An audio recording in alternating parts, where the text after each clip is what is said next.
The second that padlock snapped shut, click, I trapped 100 furious wedding guests behind my gate, while HOA Karen Whitmore completely melted down on my security cam, screaming, "I have rights! I have rights!" For 2 years, she'd tormented me. Bogus $500 fines, slashed my tires, even tried to fraudulently claim my private lake as community property, all because I wouldn't let her throw massive parties on my land. But at 6 a.m. that morning, there she was, designer leggings soaked in sweat, pounding my door like a mad woman, as a quarter-mile of idling Range Rovers and Bentleys honked behind her. Her daughter's $30,000 lakeside engagement party? Dead. What she didn't know, my inheritance came with ironclad 60-year-old water rights that made every fine, every threat, every act of vandalism worthless. She picked the wrong fight. Before I reveal how one property survey delivered the sweetest legal destruction in Texas, drop a comment. What's the worst thing your HOA ever did? And tell me your state. We're mapping Karen country together. My name's Marcus Rivera, and 3 months ago, I was a laid-off aerospace engineer watching my bank account hemorrhage money. Then my grandfather's lawyer dropped a bombshell. I'd inherited 40 acres of Texas lakefront paradise worth $2.8 million. Zero debt, taxes paid, pure gold. Sounded too good to be true. Turns out, it was. Because inheriting prime real estate in Texas also means inheriting a war with the most psychotic HOA president in the state. The property's in Millbrook County, about an hour from Austin. Crystal clear, spring-fed lake, towering oaks, morning mist that makes you believe in God. My grandfather built it all by hand in 1962. Main house, guest cabin, dock, everything solid cedar that still smells like sawdust and old-fashioned craftsmanship after a storm. Problem? It's surrounded by Millbrook Estates, a bougie subdivision full of McMansions and HOA Nazis who think they own the world. That's where Karen Whitmore entered my life like a plague. Picture this. Tuesday morning, 8 a.m. sharp.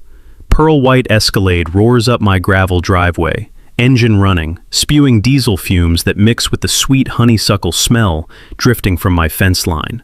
Out steps 5'0" of pure entitlement. Bleached bob haircut so perfect it looks molded from plastic, $300 designer athleisure, and a clipboard gripped like she's about to serve a federal warrant. Marcus Rivera? Her smile screamed, I eat souls for breakfast. Karen Whitmore, HOA president. We need to discuss your compliance issues. Vanilla perfume hit me like chemical warfare, so thick I could practically taste the artificial sweetness coating my throat. Then came the demands. Install a $15,000 security system immediately. Pay $400 monthly HOA fees, despite my property existing before her precious subdivision. Oh, and grant community access to my private lake for neighborhood parties. Lady, I'm not in your HOA. My grandfather built this place in 1962. Technically correct, she said, voice dripping condescension, while adjusting her oversized designer sunglasses. But this community has established usage patterns. We have implied rights to recreational access. She waved some official-looking papers, complete forgeries I learned later, lecturing me about community standards, while her Escalade poisoned my air. That stupid, blessed bumper sticker felt like a personal insult. My elderly neighbor Dale peeked over from his yard work, shooting me a sympathetic look. Later I discover he'd been watching Karen terrorize property owners for years. Ma'am, you need to leave. Now. The mask dropped instantly. Her whisper somehow felt more dangerous than screaming. Bad choice, Marcus. This neighborhood handles problem residents very effectively. Gravel exploded under her tires as she peeled out, dust cloud hanging in the summer air like a threat. The sound of her engine fading, mixed with the distant call of loons on the lake, a reminder of what peace used to feel like. I stood there thinking about my grandfather's advice. Never fight until you know you can win, but when you fight, destroy them completely. Prophetic words, because I was about to discover Karen's systematic business model. See, what I didn't know was that Karen had perfected this exact scam on 3 other lakefront owners. Her playbook was surgical. Harassment, fake legal threats, regulatory pressure, social isolation, until victims sold for pennies. Then, her shell companies flipped properties for million-dollar profits. She'd literally weaponized the HOA to steal people's homes. But Karen miscalculated catastrophically. She assumed I was another soft target she could bully into submission. She had no clue that aerospace engineers are trained to find system vulnerabilities and exploit them without mercy. More importantly, she didn't know about the banker's box in my grandfather's closet. 60 years of property documents that were about to obliterate her entire operation, including water rights contracts that predated her subdivision by decades. In Texas, water rights are separate from surface property rights and can supersede newer developments. Always research water rights before buying lakefront property. Karen thought she was playing chess with a pawn. She was actually picking a fight with someone holding nuclear weapons. 2 weeks later, I'm sipping coffee on my dock, watching sunrise paint the lake gold, when my peaceful morning gets carpet-bombed by a certified letter. Cease and desist. Illegal vacation rental operation. Signed by some hotshot Austin law firm with a name longer than the Constitution. I'm staring at this legal fiction like it's written in ancient Sumerian. Vacation rental? I'm renovating the guest cabin for personal use. Haven't rented squat to anybody. But there it is, claiming I'm operating an unlicensed commercial enterprise and demanding I halt all rental activities, remove all advertising, and cough up $5,000 in community impact fees. The smell of premium legal bullshit was so thick I could have sold it as fertilizer. That's when I wandered over to chat with Dale, my 70-year-old neighbor, who'd been silently observing Karen's theater from his rose garden. Turns out, this sweet, retired teacher had front-row seats to the greatest hits collection. "Son, you're victim number 4, Dale said, pruning his roses with surgical precision. The metallic snip-snip of his shears cutting through thorny stems sounded oddly ominous in the morning quiet. She pulled identical moves on the Williams family last year. Fake vacation rental claims, bogus violations, daily county harassment. Poor folks couldn't sleep, couldn't eat, sold their $800 lakefront paradise for $400,000 just to escape the psychological torture. My coffee suddenly tasted like acid. Let me guess who swooped in to buy it. Millbrook Development LLC, same business address as Karen's real estate office. Dale's weathered face crinkled with disgust. Amazing coincidence, don't you think? Not amazing. Terrifying. I spent the next 3 days drowning in county property records, discovering Karen had turned systematic theft into an art form. 3 lakefront properties in 5 years. Identical playbook every time. Orchestrated harassment, manufactured legal pressure, desperate below-market sales, then shell company purchases for obscene profits. She'd literally industrialized home theft. But Karen's first major tactical error was escalating to family resources, specifically her brother-in-law, Deputy Sheriff Tommy Whitmore. Suddenly I'm getting wellness checks at dawn. Tommy's patrol car rumbling up my gravel driveway at 6 a.m. sharp, diesel engine mixing with peaceful morning birdsong like audio terrorism, claiming anonymous reports of suspicious activity. Just making sure everything's copacetic, Mr. Rivera, he'd drawl, flashlight beam dancing across my windows despite blazing daylight. Multiple calls about possible drug trafficking. Drug trafficking. At a lake house where my hardest substance is expired Tylenol PM. After the 4th bogus visit, my engineering brain kicked into documentation mode. I remembered reading somewhere that Texas law makes it a felony for public officials to abuse their position for personal gain.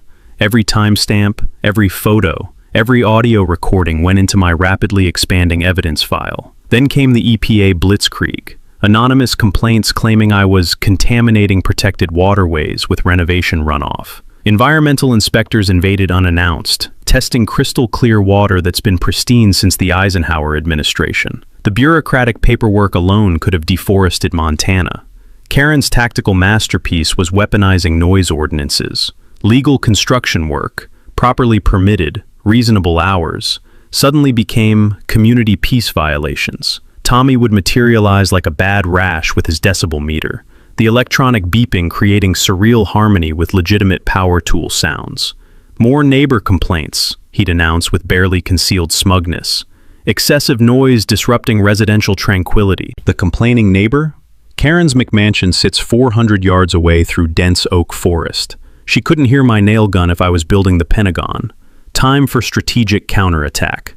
I marched into county administration and filed formal harassment complaints against both Whitmores, documented every fraudulent visit, every manufactured violation, every systematic abuse of taxpayer resources.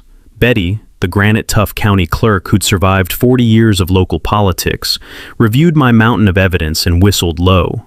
"Honey child, this makes complaint number 3 about Tommy Whitmore this month alone. You better get yourself a lawyer before they escalate further." Best advice anyone had given me yet. While researching legal defenses, I discovered something beautiful buried in property law text. Adverse possession, the legal fantasy supporting Karen's established community access claims, requires 10 consecutive years of continuous, uninterrupted use without any owner objection. I'd been objecting loudly, repeatedly, with multiple witnesses documenting everything. Her entire legal foundation was wet tissue paper, but the real thermonuclear weapon was hidden in grandfather's original survey documents. The 1962 property boundary revealed that Millbrook Estates' main entrance road carved directly across a 200-foot strip of MY inherited land. Every single HOA resident had been criminally trespassing daily for 15 years just to reach their own driveways. I could legally barricade their entire subdivision tomorrow morning. But patience pays dividends, especially when your enemy keeps loading ammunition into your guns. I filed that explosive information away like a nuclear option, waiting for maximum strategic impact. Karen was about to double down on stupid, completely unaware she'd just handed me the keys to total victory. 1 month into Karen's psychological warfare campaign, I wake up to discover my boat dock looking like it survived a naval bombardment. Safety railings severed with surgical precision using bolt cutters. Warning signs ripped down and scattered across the lake like confetti from hell. 3 dock posts loosened so badly they're swaying in the morning breeze like drunken sailors about to collapse. Damage estimate, $3,000 in repairs. And this wasn't random teenage mischief. This was professional-grade intimidation designed to send a crystal-clear message. I call the sheriff's office, and naturally Tommy Whitmore materializes, sipping coffee from a "world's best uncle" mug, while examining the destruction with all the urgency of a sloth on sedatives. "Probably just kids, Mr. Rivera," he drawls, not even pretending to take photos. "You know how teenagers get nowadays. Too much social media, too much energy, not enough supervision." Right. Because local high schoolers routinely carry military-grade bolt cutters and execute infrastructure sabotage with Navy SEAL precision. That afternoon, I'm at Home Depot buying security equipment when the toxic combination of diesel exhaust and vanilla perfume announces Karen's grand entrance. She glides up in her pearl-white Escalade, parks sideways across 2 handicapped spaces like she owns the municipality, and marches over wearing that predatory smile that makes my skin crawl. "Marcus, how absolutely tragic about your dock situation." Her voice drips synthetic sympathy thick as molasses. "This neighborhood's been so wonderfully safe until very recently. Makes you wonder what's changed around here." The sheer audacity was breathtaking. She's literally gloating about damage she obviously orchestrated while performing concern like a community theater villain. "Funny thing about vandalism," I reply casually, loading trail cameras into my cart. "It usually happens when criminals think they won't get caught." Her plastic smile freezes for exactly 1 second before snapping back into place. "I certainly hope you're not suggesting that anyone from our lovely community would engage in such unfortunate behavior." "Wouldn't dream of it, Karen, though I'm confident whoever did this will star in my security footage real soon." That evening, I deployed 8 military-grade trail cameras around my property perimeter. Motion-activated, infrared-capable, cloud-connected surveillance that would make NSA agents jealous. My aerospace background included satellite reconnaissance systems, so securing 40 acres of lakefront was basically an engineering warm-up exercise.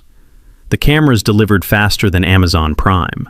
3 nights later, motion alerts explode across my phone at 11:47 p.m. I'm watching live, high-definition footage of Karen's teenage son, a pimply disaster named Brandon, spray-painting "trespasser" across my mailbox in blazing orange letters. The kid's guilty face is crystal clear under motion sensor floodlights, and he's actually wearing his Millbrook High Letterman jacket like he wants to autograph his crime.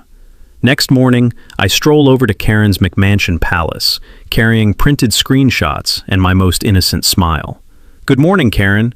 Thought you'd appreciate seeing what your son accomplished last night." I present the photographic evidence. Brandon's face frozen in ultra-high-definition criminal activity, spray can in hand, vandalism in progress. The proof was so overwhelming, it could convict him in traffic court. Karen studies the images for 30 seconds, her expression cycling through shock, rage, calculation, and back to synthetic innocence like a malfunctioning robot. "These are obviously manipulated, Marcus." She hands back the photos with a laugh that sounds like shattering champagne glasses. Digital fakery is so elementary nowadays. Any teenager with Photoshop can fabricate evidence. I find it deeply disturbing that you're targeting my family with doctored images. I'm watching this woman deny photographic reality while holding proof of her son's crimes. Suddenly, I understand how flat Earth conventions get attendees. "Karen, these images are time-stamped, GPS tagged, and authenticated through blockchain verification. Are you threatening to criminally prosecute my minor child?" Her voice hits that special frequency that makes neighborhood dogs start howling, because filing fraudulent accusations against teenagers sounds exactly like something our district attorney prosecutes aggressively. She storms toward her house, slamming the door with enough force to crack paint. But I catch her peering through designer blinds as I walk away, undoubtedly planning escalation number 3. The revenge escalated to industrial warfare levels. My well water gets contaminated with liquid detergent, transforming every faucet into a bubble factory. Professional tire tracks carve through my landscaping after each storm, deep enough to require landscape architecture repairs. Building inspectors materialize weekly, demanding examinations of suspicious unpermitted structures that have been legally grandfathered since the Eisenhower presidency. But Karen's social media blitzkrieg was her tactical masterpiece. She launches a Facebook group called Millbrook Safety Watch and begins posting cryptic nighttime surveillance photos of my property with captions like, "Concerning late-night activities reported," and "Unidentified vehicles observed after midnight." The photos are so blurry and dark, they could be documenting alien abductions. But her followers devour every post like breaking news. Within days, I become the neighborhood's most wanted criminal without committing anything beyond existing while Hispanic. But Karen's intelligence operation contained a fatal flaw she never detected. My ally, Helen Morrison, had been feeding Karen completely fabricated information for weeks. False schedules, fictional visitors, imaginary suspicious activities. Karen thought she was building an intelligence dossier. She was actually being played like a fiddle by a retired librarian with a psychology degree. Game time. 6 weeks into this neighborhood war, Karen decides she needs heavier artillery and recruits 2 new players who make her look like a church volunteer. First up, her personal trainer boyfriend Tank Morrison, 6'4" of pharmaceutical-enhanced intimidation, with biceps like bowling balls and the intellectual depth of a puddle. This walking steroid advertisement launches a daily fitness routine involving strategic jogging past my property at exactly 6 a.m., stopping to glare through my windows like he's planning a home invasion.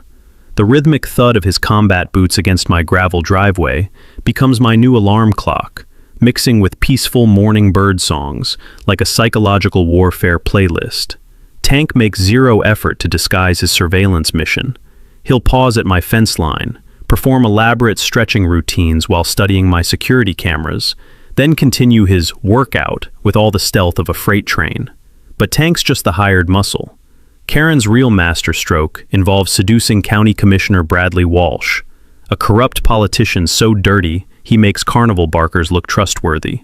Walsh materializes unannounced on a sweltering Wednesday afternoon, emerging from a taxpayer-funded SUV that costs more than most people's annual salaries. The man's so bloated with corruption, he needs help climbing my front steps.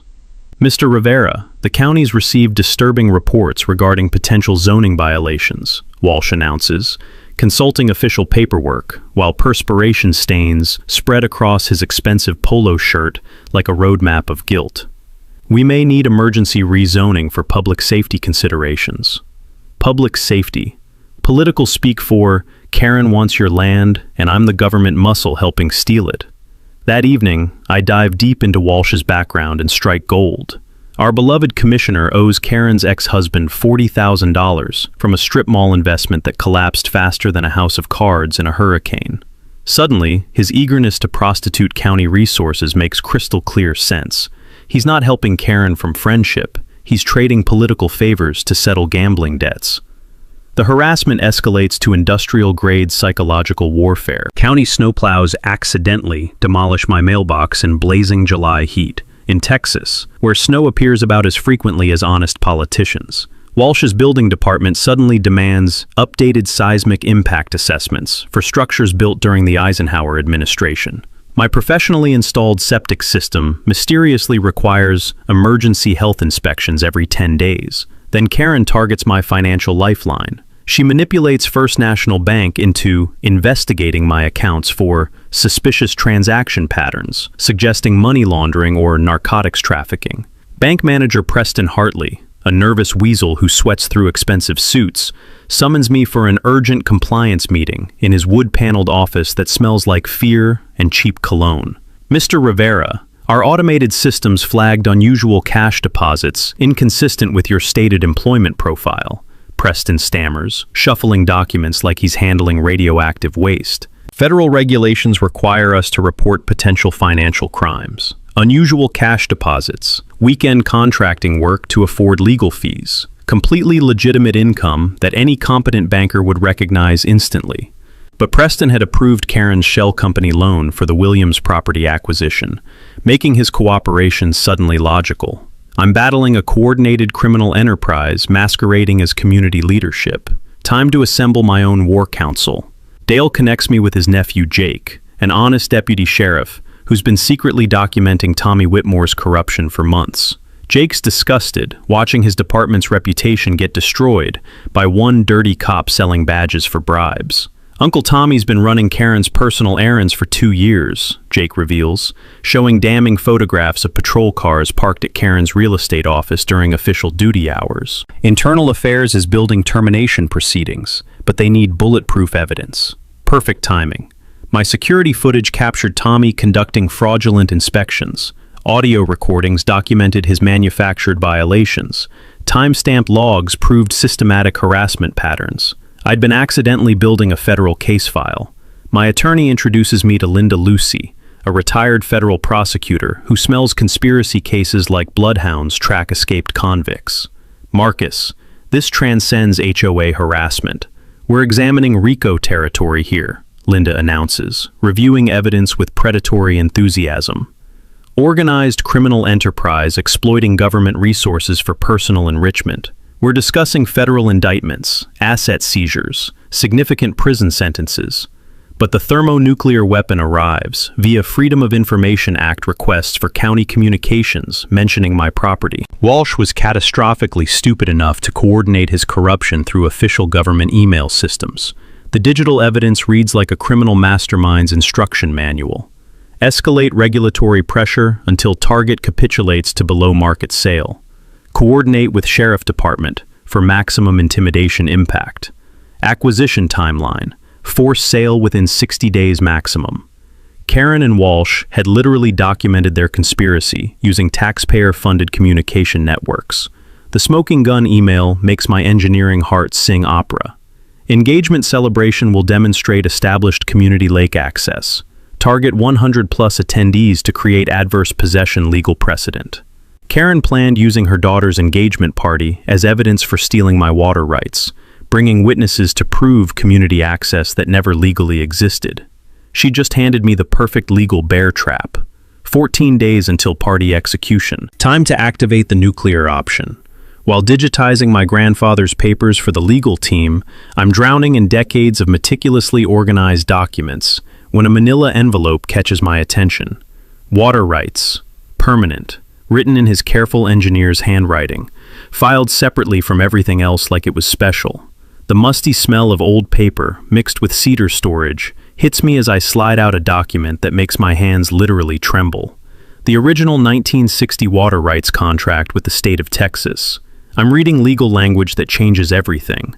The contract grants my family exclusive recreational use of the entire lake in perpetuity, forever, in exchange for maintaining public fishing access from the designated trail area. But here's the nuclear clause that makes me want to call in sick just to celebrate. Any attempt to commercialize the lake or permit large gatherings requires written consent from the property owner. Karen's engagement party just became legally impossible, but the revelations keep cascading like winning lottery numbers.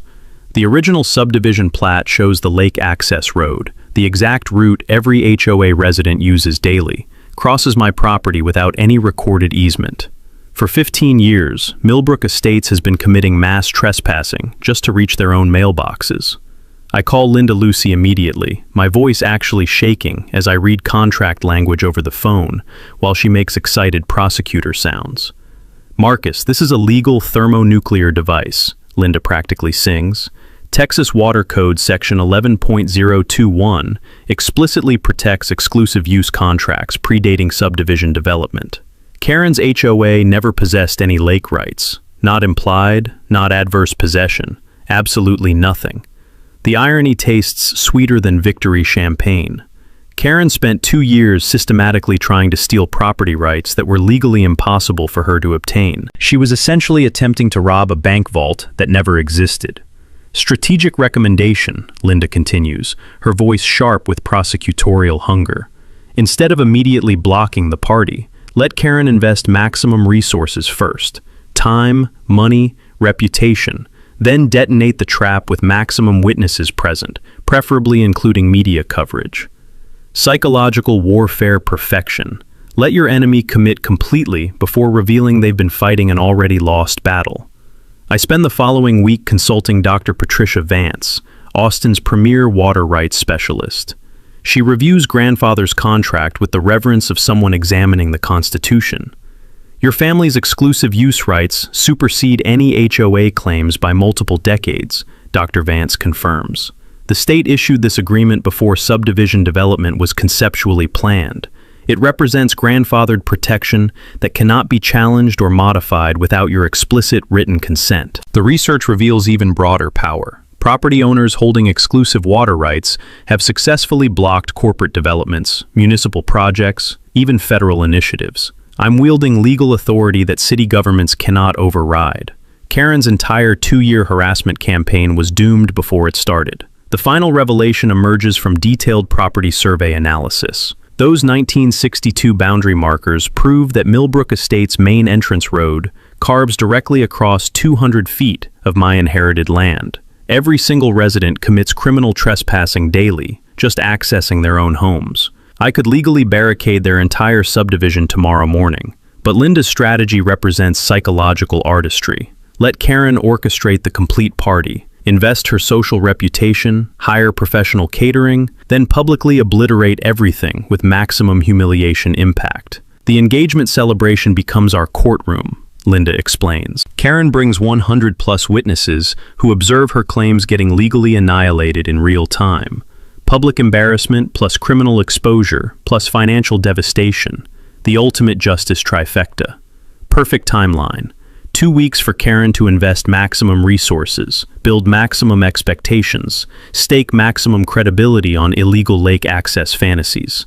Then I activate water rights nuclear option with news cameras documenting everything. Karen believes she's planning a celebration establishing community lake access rights. She's actually choreographing her own public legal execution. The beautiful irony? Her desperation to demonstrate community lake usage will provide perfect witnesses for her complete legal annihilation. 14 days until Karen discovers that stealing water rights requires significantly more than bullying tactics and fake documents. Construction time. Time to engineer the most satisfying revenge in Texas legal history. My aerospace background included designing satellite deployment systems, so creating a remote-controlled gate that Karen can't breach, bypass, or destroy becomes a fun weekend project.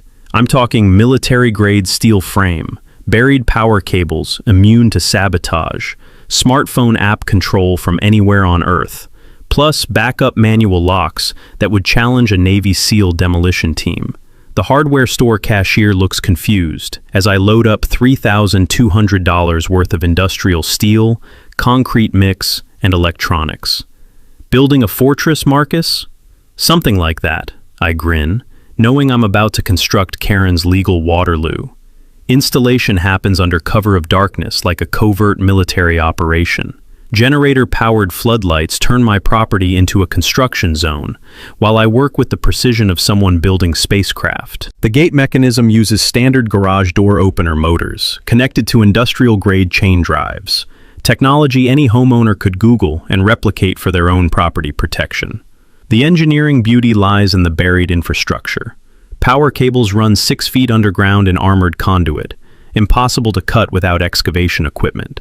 The gate posts anchor 8 feet deep in reinforced concrete, designed to withstand ramming attempts from vehicles up to pickup truck size. Dale wanders over around midnight, carrying coffee and genuine curiosity about my late-night construction project.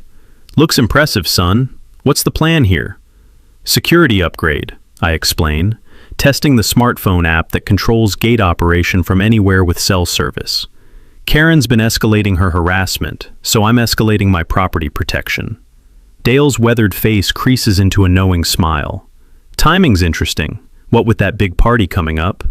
Smart man. Dale understands exactly what's happening without needing details spelled out. While I'm building physical infrastructure, Linda Lucy prepares legal artillery. She drafts preliminary injunction paperwork, ready to serve at the perfect dramatic moment. The documents include every piece of evidence we've collected: water rights contracts, trespassing documentation, harassment records, corruption proof. "We'll have sheriff's deputies standing by Saturday morning," Linda explains over the phone while I test gate mechanisms. "Not Tommy Whitmore. Internal Affairs suspended him yesterday for the corruption investigation. We're coordinating with honest law enforcement who understand they're witnessing federal crimes in progress." The timing couldn't be more perfect. Tommy's suspension removes Karen's primary muscle, just when she needs corrupt protection most. My media strategy crystallizes through Dale's family connections. His nephew Jake knows a local news producer, hungry for David versus Goliath stories, involving government corruption and property rights abuse. The producer agrees to, coincidentally, patrol the area Saturday morning, responding to anonymous tips about potential civil rights violations. Social media preparation involves creating documentation accounts across multiple platforms, real-time posting capabilities, cloud backup systems, live stream options, everything needed to turn Karen's party into viral justice content. But the psychological preparation requires delicate balance. I need to appear completely unaware of party planning while secretly coordinating maximum witness impact. When Karen drives past checking my security improvements, I wave cheerfully like a neighbor installing normal property upgrades. "Just making the place more secure," I call out. "You never know what kind of people might try trespassing on private property." Her face cycles through confusion, suspicion, and barely controlled rage. She has no idea I'm quoting her future criminal charges. The final technical detail involves backup power systems in case Karen attempts electrical sabotage. Solar battery arrays hidden throughout the property ensure gate operation even during power outages. My engineering paranoia pays dividends when planning for criminal opponents. Financial calculations make this even sweeter. Karen's party investment approaches $15,000 between catering, decorations, professional photography, and rental equipment. She's literally funding her own public humiliation with money that could have paid competent legal advice. Testing phase confirms everything works flawlessly. Gate opens and closes smoothly. Smartphone control operates from miles away. Backup systems activate automatically during simulated power failures. The mechanical sounds blend perfectly with natural lake environment. Birds singing, water lapping against dock posts, peaceful rural quiet interrupted only by perfectly engineered steel precision. Dale helps me plant laminated copies of water rights documentation in weatherproof cases around the gate area. When media arrives, they'll find complete legal justification readily available for camera crews and reporters. "You know she's going to lose her mind completely," Dale observes, watching me test remote gate operation one final time. "That's the point," I reply. 2 years of harassment, vandalism, fraud attempts, corruption, all ending with public legal annihilation she orchestrated herself. The moral checkpoint moment arrives as I stand watching sunset paint the lake gold, thinking about grandfather's advice regarding picking fights carefully. Karen had multiple opportunities to negotiate reasonably, apologize professionally, or simply leave me alone peacefully. She chose systematic escalation instead. Saturday morning, Karen discovers that stealing water rights requires significantly more than bullying widows and corrupting county officials. Game day approaches, and I'm holding every single winning card. 3 days before party day, Karen launches her most desperate gambit yet, a legal Hail Mary so audacious it makes her previous schemes look like practice runs. She files an emergency restraining order in distant Jefferson County, claiming I've made credible terrorist threats against community families and am stockpiling weapons for mass violence. The petition reads like paranoid fiction. I'm apparently planning to poison the lake water, detonate explosive devices during family gatherings, and commit racially motivated violence against peaceful residents. Complete fabrication, but Karen's shopping for a friendly judge who owes political favors. The emergency hearing gets scheduled for Friday afternoon, 1 day before party execution, in a courthouse 2 hours away where Karen's attorney has connections.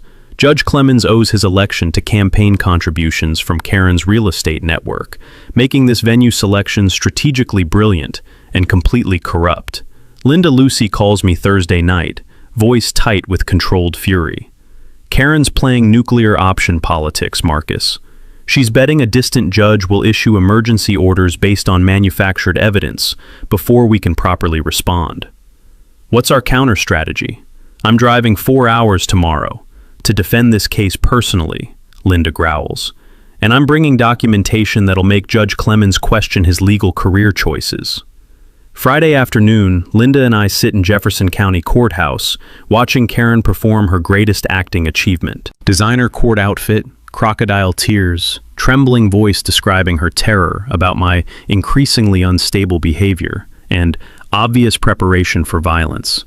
Your Honor, Mr. Rivera has installed military-grade barriers designed to trap innocent families, Karen testifies, dabbing her eyes with tissues. He's made explicit threats about destroying community members and has been observed conducting suspicious late-night activities consistent with bomb-making preparation. The woman deserves an Academy Award for creative fiction. Her attorney presents evidence, including blurry photos of my gate construction, doctored audio recordings of conversations that never happened, and expert testimony from Tank Morrison, claiming my behavior indicates clear psychological instability. Judge Clemens looks ready to grant the restraining order until Linda stands up. Your Honor, I'd like to present authentic documentation regarding this case. Linda methodically destroys Karen's entire presentation using actual evidence. Water rights contracts proving my legal authority. Property surveys showing systematic trespassing by Karen's community. Documentation of 2 years of harassment, vandalism, and fraud attempts. The courtroom atmosphere shifts dramatically as Linda presents corruption evidence involving County Commissioner Walsh, Deputy Tommy Whitmore, an organized conspiracy to steal my inheritance through government abuse. Your Honor, Ms. Whitmore isn't seeking protection from threats. She's attempting to use emergency court orders to facilitate ongoing criminal enterprise, Linda concludes. The defendant is actually the victim of systematic harassment by an organized conspiracy involving corrupt government officials. Judge Clemens studies the evidence for 20 minutes while Karen's confidence evaporates like morning mist. When he finally speaks, his voice carries judicial authority that makes everyone sit straighter. Motion denied. Furthermore, this court finds evidence suggesting potential perjury and abuse of legal process. Ms. Whitmore, your attorney should advise you about potential criminal exposure from filing false emergency petitions. Karen's meltdown begins immediately, screaming in the courthouse parking lot about corrupt judges protecting dangerous outsiders, while news cameras capture every unhinged moment. Her psychological mask finally slips completely, revealing the entitled narcissist beneath community leader pretenses. But Linda's not finished. She immediately files counter-motions for harassment charges, demanding attorney fees, and requesting criminal investigation of conspiracy evidence. Karen just handed us federal case enhancement, Linda explains during the drive home. Filing false emergency petitions under oath constitutes multiple felonies. Plus, she's now created federal court jurisdiction for the entire conspiracy. That evening, Tank attempts one final sabotage mission, cutting power lines to my property using bolt cutters at 2 a.m. My security cameras capture everything in high-definition glory, including clear facial recognition and audio of him coordinating with Karen via cell phone. Jake arrives within minutes, arresting Tank for criminal mischief, trespassing, destruction of utilities, and conspiracy charges. Tank's mugshot goes viral on local social media, as Karen's muscle gets perp-walked in handcuffs. Karen's response to Tank's arrest reveals complete psychological break. She calls the arrest political persecution and claims Tank was checking for gas leaks at 2 a.m. with bolt cutters. Local Facebook groups explode with residents questioning their HOA president's mental stability. Financial desperation drives Karen's final decision. She's already invested $20,000 in party preparations, hired professional caterers, rented luxury equipment, booked photographers. Canceling now means financial ruin plus social humiliation.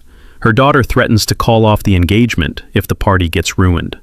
Karen's husband privately texts me an apology, revealing he's consulting divorce attorneys about escaping Karen's criminal liability. But Karen doubles down on absolute stupidity.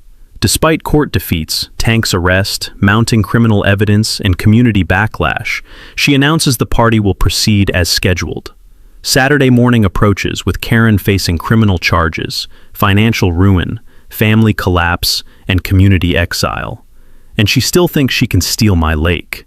Friday evening, Karen's party preparation team descends on my lake like an invasion force, completely convinced they'll have access tomorrow morning. Rental trucks rumble down the access road, unloading $8,000 worth of white canvas tents, elegant table settings, and professional lighting equipment designed to transform lakefront property into wedding magazine perfection. The sweet scent of expensive floral arrangements mixes with diesel exhaust from generators powering refrigerated catering trucks positioned strategically near my private dock. Karen orchestrates the setup like a military general, barking orders at hired staff while wearing designer workout gear and holding a clipboard thick as a phone book. She's invested everything, financially, socially, emotionally, in this demonstration of community lake ownership. Watching through my security cameras, I feel momentary sympathy seeing Karen's obvious stress and desperation. Then I remember 2 months of harassment, vandalism, fraud attempts, and corruption conspiracy, and that sympathy evaporates faster than morning dew. The professional photographer scouts perfect engagement shots around my dock, testing angles and lighting, while discussing tomorrow's timeline with Karen's frazzled event coordinator. Their excited planning conversations about lakefront romance and natural beauty backdrops carry across the water like ironic comedy. Linda texts confirmation that all legal documentation is finalized. No procedural errors, bulletproof case ready for immediate deployment. News crew will arrive at 10 a.m., investigating anonymous reports about property rights disputes. Internal Affairs has issued arrest warrants for both Karen and Tank, timed for Saturday morning execution. Community buzz spreads through Millbrook Estates' social media as residents prepare for the biggest party of the year. Neighbors discuss bringing chairs to watch the lakefront celebration, completely unaware they're planning to witness the most spectacular legal disaster in county history. But Karen's confidence reaches delusional levels as setup continues. She tells workers they're creating permanent community event space and discusses future party planning like she owns my inheritance. Her sense of entitlement has evolved beyond normal narcissism into complete detachment from legal reality. Near midnight, Karen and Tank make their final sabotage attempt, approaching my gate with heavy-duty bolt cutters and a sledgehammer like they're planning prison escape. My motion sensors trigger automatically, flooding the area with daylight-bright security illumination. The tamper-proof design I engineered performs perfectly. Industrial steel resists their tools. Buried power cables remain untouchable. Backup locks engage automatically when they trigger intrusion sensors. Tank pounds the gate posts with everything he's got, while Karen screams directions from her Escalade. Security footage captures crystal clear evidence of attempted destruction of property, both faces perfectly visible under motion sensor floodlights.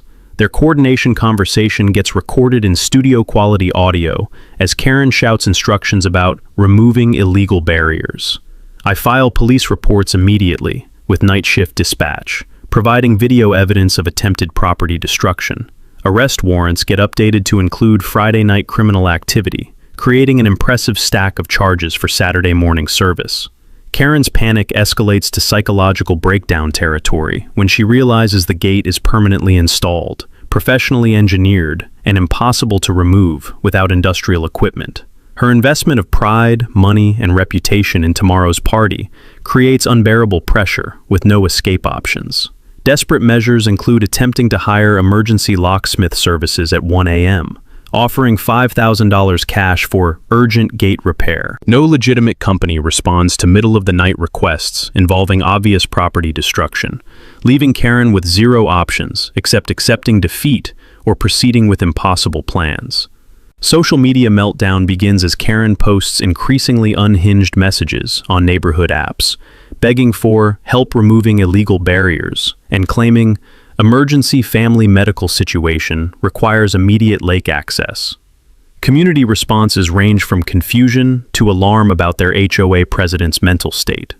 Legal consultation at 2 a.m. produces devastating news when Karen's attorney explains there's no legal mechanism to force gate removal, especially with federal corruption charges pending.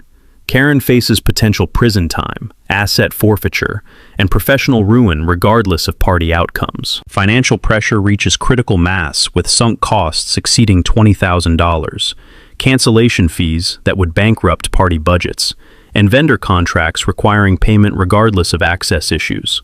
Karen's daughter delivers emotional ultimatum, threatening engagement cancellation if party fails.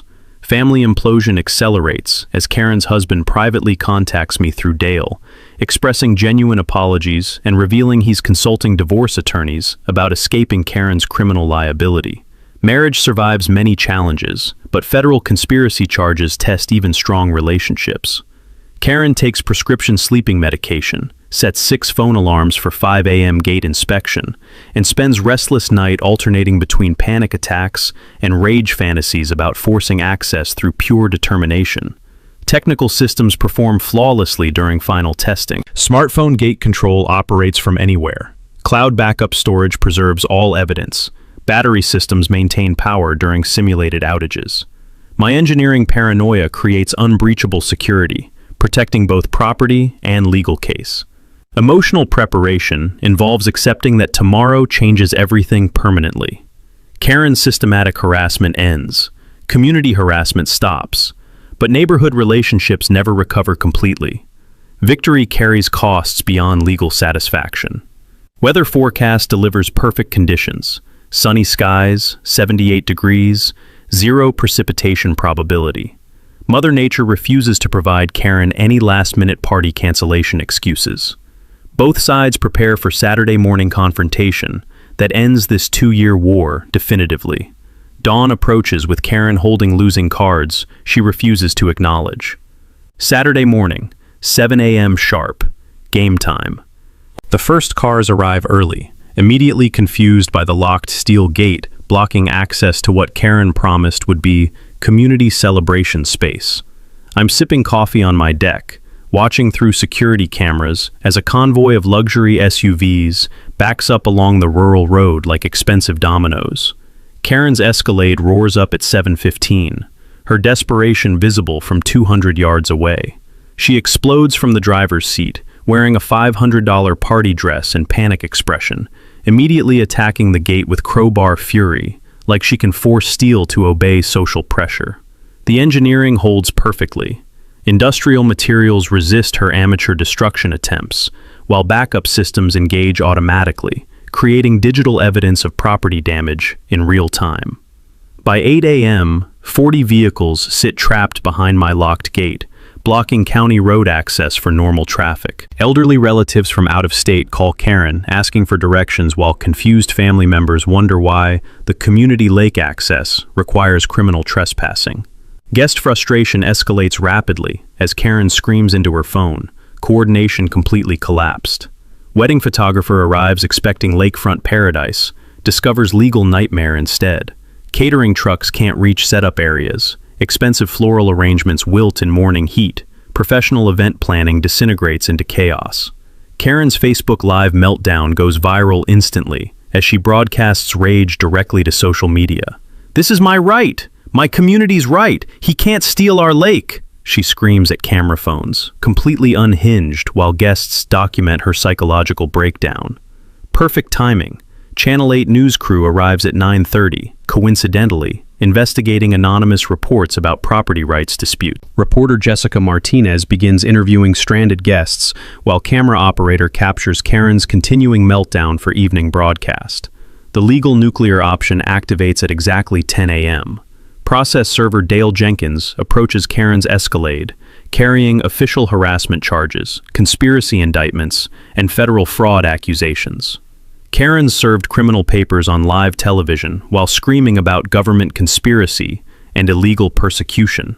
I emerge from my house, carrying water rights documentation, approaching the growing crowd with calm confidence that drives Karen to new rage heights. Ladies and gentlemen, I announce clearly for news cameras, I'm Marcus Rivera, legal owner of this property since 1962. Ms. Whitmore has been attempting to steal my family's water rights using harassment, fraud, and government corruption. Public confrontation erupts as Karen screams accusations while media documents everything. He's lying! Those documents are fake! This lake belongs to our community. Time for the mic drop moment. I present original 1960 water rights contract to news cameras, explaining exclusive use provisions that predate HOA existence by decades. County Clerk Betty Morrison arrives on scene, confirming document authenticity for television audience. These water rights are registered, recorded, and legally unbreakable, Betty announces professionally. Ms. Whitmore's claims have zero legal foundation. This family owns exclusive lake access dating to 1962. Community revelation explodes as neighbors publicly support my position, sharing their own Karen harassment stories for news cameras. The woman who terrorized property owners for years gets exposed as systematic bully using HOA authority for personal profit. Sheriff's Department arrives with honest deputies, not corrupt Tommy Whitmore, executing arrest warrants for harassment, fraud, conspiracy, and federal corruption charges. Karen gets handcuffed on live television, while family members watch in horror. Tank's additional arrest for attempted property destruction, utility sabotage, and conspiracy completes the criminal enterprise dismantling. Both primary conspirators face federal charges, carrying significant prison sentences. Guest reactions range from shock to disgust, as family members realize they've participated in systematic trespassing based on completely fabricated legal claims. Several relatives publicly apologize while distancing themselves from Karen's criminal behavior. Financial catastrophe strikes simultaneously, as catering companies demand immediate cash payment, $12,000, while Karen sits handcuffed, unable to access funds. Professional vendors refuse service without guaranteed compensation, leaving expensive setup abandoned in morning heat. Daughter's emotional breakdown provides television drama, as bride-to-be realizes engagement party destruction, plus mother's criminal charges permanently damage family reputation. Wedding planning conversations shift to damage control and legal liability management. Social media justice delivers swift karma as hashtag HOA Karen trends locally within hours. My TikTok follower count explodes to 50,000 overnight as property rights advocates share victory content nationwide. Karen becomes cautionary tale about HOA abuse consequences.